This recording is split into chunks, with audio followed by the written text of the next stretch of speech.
गरनाता का सुल्तान किस्त नंबर 73। रकीम बिन खल्लात एक रात अपने घर में मंसूर बिन नुमान, मंजर बिन तरीफ, काजी उकबा बिन मुगीरा, रोता और उरूसा के साथ बैठा हुआ था कि सुल्तान अबुल हसन की मौत पर गुफ्तगू कर रहा था। इसके एक जासूस ने थोड़ी देर पहले इसे सुल्तान के मरने और असगल के सुल्तान होकर गरनाता पहुँचने की खबर दी थी। अभी ये गुफ्तगू जारी थी कि दरवाजे पर जोरदार दस्तक हुई। इस पर रकीम बिन खल्लात अपनी जगह से उठना ही चाहता था कि मंसूर बिन नुमान उठा और कहने लगा, अमीर मोहतरम आप बैठे, मैं देखता हूँ दस्तक देने वाला कौन है। मंसूर बिन नुमान बड़ी तेजी से निकला और सदर दरवाजे के पास आकर जब इसने दरवाज़ा खोला तो इसने देखा सदर दरवाजे पर सुल्तान असगल, सिपा सलार जजरी और तलागर दस्तों का सलार आला अहमद बिन अत्ताश खड़े थे। इनके पीछे मस्कन के कुछ लश्करी इन तीनों के घोड़ों के बागे पकड़े हुए थे। मंसूर बिन नुमान ने आगे बढ़कर जोशीले अंदाज में इन तीनों से मुसाफा किया। फिर इसने पूरा दरवाज़ा खोलते हुए कहा, सुल्तान मोहतरम आप अंदर आए। इस पर सुल्तान असगल बड़ी नरमी से मंसूर को मुखातिब करके कहने लगा, क्या रकीम बिन खल्लात घर पर है। इस पर मंसूर बिन नुमान किसी कदर अपने सर को झुकाते हुए कहने लगा, सुल्तान मोहतरम आप तशरीफ़ लाएँ, अमीर इस वक्त अपने घर पर हैं। इस पर सुल्तान असगल, अज़जरी और अहमद बिन अत्ताश अंदर दाखिल हुए। मंसूर बिन नुमान ने अपने सिपाहियों को हुक्म दिया कि वो घोड़ों को एक तरफ ले जाकर बांध दे। फिर वो सुल्तान को उस कमरे में लाया जिसमें रकीब बिन खल्लात था। सुल्तान अज़जरी और अहमद बिन अत्ताश को देखते ही सब उठ खड़े हुए। रकीम बिन खल्लात बड़ी तेज़ी से आगे बढ़ा। बड़े पुरजोश अंदाज में वो सबसे बगलगीर हुआ। फिर जिस नशिस्त पर वो बैठा था असगल को बिठाया। फिर इसके पहलू में बैठते हुए तासुफाना अंदाज में कहने लगा, सुल्तान मोहतरम असगल, मुझे बड़ा दुख हुआ कि हमें सुल्तान अबुल हसन की मौत की खबर भी नहीं दी गई। इस पर असगल बड़े तासुफाना अंदाज में रकीम बिन खल्लात की तरफ देखते हुए जवाब दिया, रकीम मेरे भाई, तुम्हारा दुख और अफसोस बजा है, लेकिन मेरे भाई की मौत भी अचानक हुई। फिर इनकी मौत की बाद जो जिम्मेदारियाँ मुझ पर आन पड़ी, इनकी वजह से मैं तुम्हें मालका बुलाना चाहता था। इनकी मौत के रोज़ ही अहले मालका ने मुझे अपना सुल्तान तस्लीम किया। इसके दूसरे रोज़ गरनाता के सरकर्दा लोगों का एक वफद मुझे मिला। उन्होंने मुझे गरनाता का सुल्तान तस्लीम किया और मुझसे इल्तजा की कि मालका के बजाय गरनाता जाऊँ और फर्डिनेंड के मुकाबले में गरनाता के दिफा को मजबूत बनाऊँ। लिहाजा मेरे भाई, मैं अपने लश्कर और दिफा के सारे साजो सामान के साथ मालका से गरनाता आ गया हूँ और अब एक इंतहाई अहम मौजू पर गुफ्तगू करने तुम्हारे पास आया हूँ। इस पर रकीम बिन खल्लात बड़ी आजिज़ी और इनकिसारी से कहने लगा, सुल्तान मोहतरम, अगर कोई ऐसा मामला था तो आप मुझे गरनाता में कसरे अल हमरा में तलब कर लिया होता, मैं खुद आपकी खिदमत में हाजिर होता। इस पर सुल्तान असगर रकीम बिन खल्लात की पीठ पर बड़ी शफ़क़त से हाथ फेरते हुए कहने लगा, रकीम मेरे भाई, मैं तुम्हारी आजिज़ी और इनकिसारी का बेहद ममनून हूँ। फ़िलहाल मैं तुम्हें गरनाता मसलतन नहीं बुलाना चाहता। मैं चाहता हूँ कि तुम्हारी शख्सियत अभी राज़ी में रहे और तुम एक नसरानी चरवाहे की हैसियत से सारे हस्पाने में चक्कर लगाकर अपने मकासद हासिल करते रहो।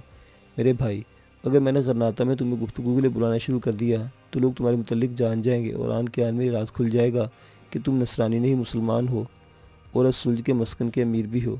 फिर तुम एक चरवाहे की हैसियत से हस्पाने में खुलकर अपनी कार्रवाइयाँ न कर सकोगे। लिहाजा मेरा तुम्हारे पास चलकर आना ही सूदमंद है। देख रकीम बिन खल्लात मेरे भाई, मेरे अजीज़, मैं इस मकसद के तहत तुम्हारे पास आया हूँ कि अहमद बिन अत्ताश के जासूस दस्तों ने इत्तला दिया कि अनकरीब फर्डिनेंड एक बहुत बड़े लश्कर के साथ गरनाता पर हमलावर होगा। तुम जानते हो अब अब्दुल्ला को इसने असीर बना रखा है और इसकी असीरी से फ़ायदा उठाते हुए फर्डिनेंड गरनाता पर कब्जा करना चाहता है। मैं इसके इरादों को पूरा नहीं होने दूंगा। बस मैं तुम्हें ये बताया है कि तुम भी किसी कीमत पर मेरे भाई जंग के लिए तैयार रहना, इसलिए कि मैं समझता हूँ जिस तरह माजी में तुम मेरे भाई अबुल हसन का दस्ते राज थे, इस तरह मुझे भी तुम्हारी हमायत और ताउन और ताकत हासिल हो। इस पर रकीम बिन खल्लात ने छाती तानते हुए कहना शुरू किया, सुल्तान मोहतरम, आपको ये कहने की ज़रूरत नहीं।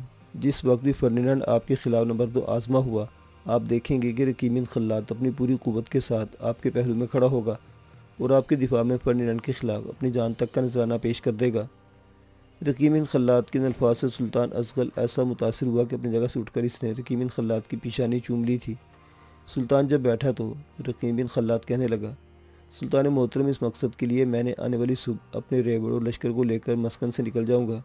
मैं दरिया शनील और दरिया कबीर के संगम पर पड़ाव करूंगा। अपने जासूस चारों तरफ फैला दूंगा। वो फर्डिनेंड के लश्करियों की पेशकदमी पर कड़ी निगाह रखेंगे। ज़ाहिर गरनाता पर हमलावर होने के लिए फर्डिनेंड या तो दरिया हदार की तरफ से आएगा या दरिया शनील की तरफ से।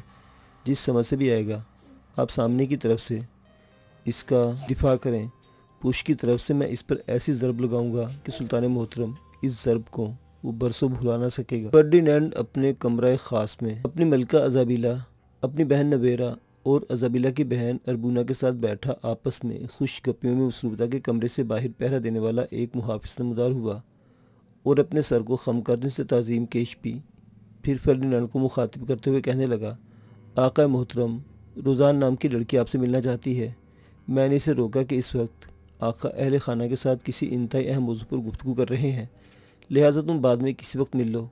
उसका कहना है कि आका फर्डिनेंड ने इसे एक इंतहाई अहम काम पर मामूर किया है, लिहाजा इसी अहम काम के सिलसिले में इसे अभी और इस वक्त मिलना है। वो मुहाफिज शायद मजीद कुछ कहता कि फर्डिनेंड की बात काट दी तेज़ी और किसी कदर नापसंदीदा लहजे में इसने मुहाफिज को हुक्म दिया, रोज़ाना नाम की इस लड़की को फिलफौर अंदर लाओ। आइंदा भी जब कभी मुझे आम लोगों में या तन्हाई में मिलना चाहे तो हरगिज़ ना रोका जाए। वो किसी भी वक्त मेरे पास आ सकती है, इसलिए कि इसके ज़िम्मे मैंने जो काम लगा रखा है इसकी नौयत ही ऐसी है कि इसे रोका नहीं जा सकता। फर्डिनेंड का ये हुक्म सुनकर वो मुहाफिज सहमा सहमा डरा डरा सा बाहर निकल गया। थोड़ी देर बाद हसीन और खूबसूरत रोज़ान उस कमरे में दाखिल हुई। फर्डिनेंड और मलका ज़ाबीला को इसने ताज़ीम पेश की।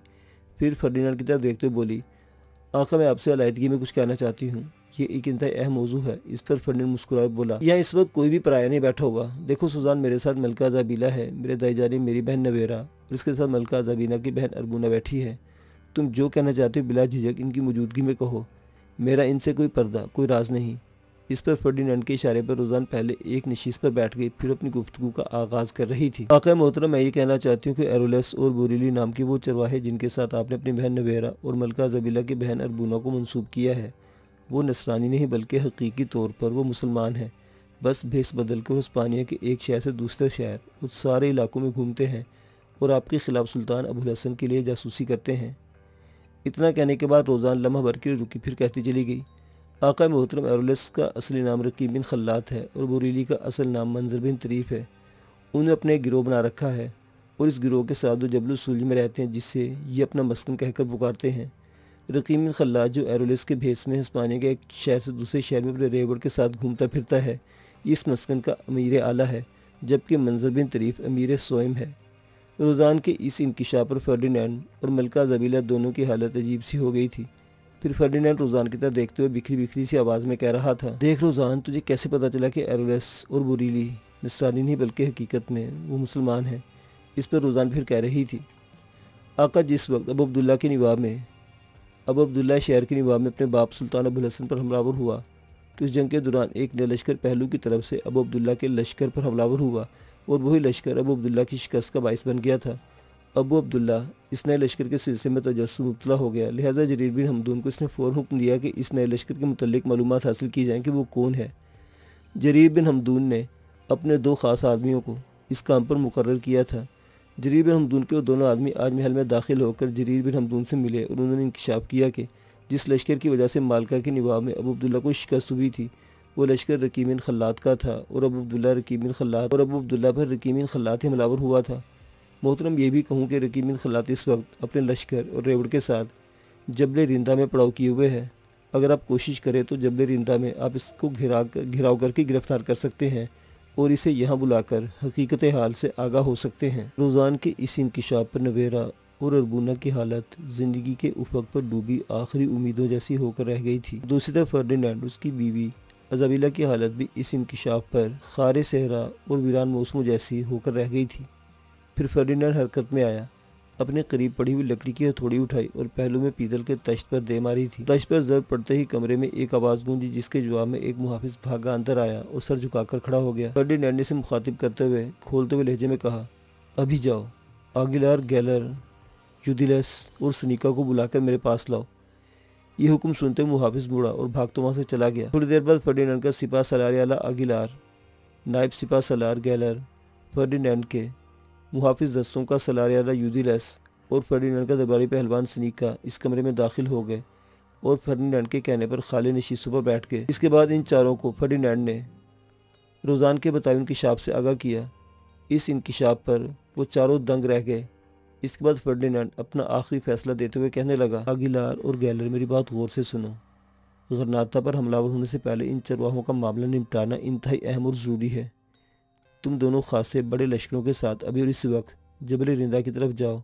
वहाँ इस वक्त एरोलेस और बोरीली, जिनके असल नाम रकीब बिन खल्लात और मंजर बिन तरीफ हैं, अपने रेवड़ के साथ पड़ाव किए हुए हैं। इन पर हमलावर हो और इन दोनों को गिरफ्तार करके मेरे पास ले आओ। अगर वो उनके साथी मुज़ाहमत करें तो इनके सारे साथियों को मौत के घाट उतार दो, ताहम इन दोनों को जिंदा गिरफ्तार करके मेरे पास लाने की कोशिश करना। यहाँ तक कहने के बाद फर्डिनेंड रुका इसके बाद वो यूदिलैस और सनीका की तरफ देखते हुए कहने लगा, यूदिलैस और सनीका, तुम अभी इस वक्त एक अहम काम करो, ये कि लोहे की एक मजबूत बग्घी तैयार करो। इसके अंदर नर मादा 2 भूखे शेरों को बंद कर दो। रकीब बिन खल्लात और मंजर बिन तरीफ जब भी गिरफ्तार होकर मेरे सामने आएंगे, इन दोनों का मामला निपटाने के लिए मैं इन दोनों को भूखे शेरों के कमरे में बंद कर दूंगा। अब तुम जाओ और अपने काम की इब्तिदा करो। एन इस मौका पर रोज़ान फिर बोली, आका, रकीब बिन खल्लात के मुतल्लिक आप पर चंद इंकिशाफ और कर दूं। अव्वल ये कि मलका ज़बीला की बहन रोता उसकी सुतली माँ सोजान को अलबारिस के किले से रकीब बिन खल्लात ने भगाया था, और अब रोता रकीब बिन खल्लात की बीवी है, जबकि इसकी माँ सोजान मर चुकी है। आका, रकीब बिन खल्लात से मुतल्लिक मज़ीद इंकिशाफ ये कि हस्पाने की सरजमीन में बाल्डी गोत के नाम से जितनी भी वारदातें होती हैं, ये सब रकीब बिन खल्लात ही करता है। आपके बागी सरदार बाल्डी गोत को इस रकीब बिन खल्लात ने शुरू ही में ख़त्म कर दिया था।